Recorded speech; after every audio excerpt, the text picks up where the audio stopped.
हे हे प्रभु, हे प्रभु, हे हरि राम कृष्ण जगन्नाथ प्रेमानंद, ये क्या हुआ? गलाव में पानी आ गया। तो भैया देखा, अपने देश की इतनी तरक्की हो गई है कि अब रोड पर ही नाव और पानी का जहाज चलाया जा सकता है। लल्लन भैया, यही सुख सुविधा के चलते तो आज विदेशों में भारत का डंका बज रहा है। और ये तो कुछ भी नहीं, देखना कुछ दिन बाद लोग इसी सड़क पर जाल डालकर मछली भी पकड़ेंगे। क्योंकि लल्लन भैया, विकास से ज्यादा तो चारों तरफ केवल विनाश झलक रहा है। कहीं सड़क में 2-2 फीट के गड्ढे हैं, तो कहीं सड़क पर भरे पानी में मगरमच्छ घूम रहे हैं, तो कहीं पर रेलवे स्टेशन ही स्विमिंग पूल बन गया है। भैया इसीलिए तो लोग घनघोर मजाक करते हुए ये कहते हैं कि विदेशों में बारिश के 5 मिनट बाद सड़कों से पानी गायब हो जाता है, और हमारे यहाँ 5 मिनट बाद पूरी सड़क। ये बड़ी अच्छी बात कही आप। बताओ, ठीक ठाक मौसम में केवल सांड सड़कों पे नजर आते हैं, और जब बारिश का मौसम आता है तो नदी, तालाब और समुद्र से ज्यादा सड़क पर पानी। टैक्स वसूला जाता है अमेरिका, चीन, जापान की तरह, और बदले में सुविधा के नाम पर केवल दुविधा ही मिलती है।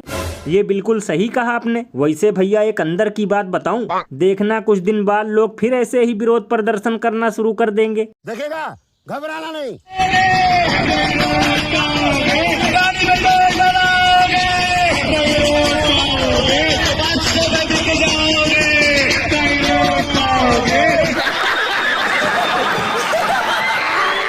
और अभी तो रुको, क्लाइमैक्स अभी बाकी है। ये न्यू इंडिया है और इसके सपनों का विस्तार, इसकी उड़ान असीम है।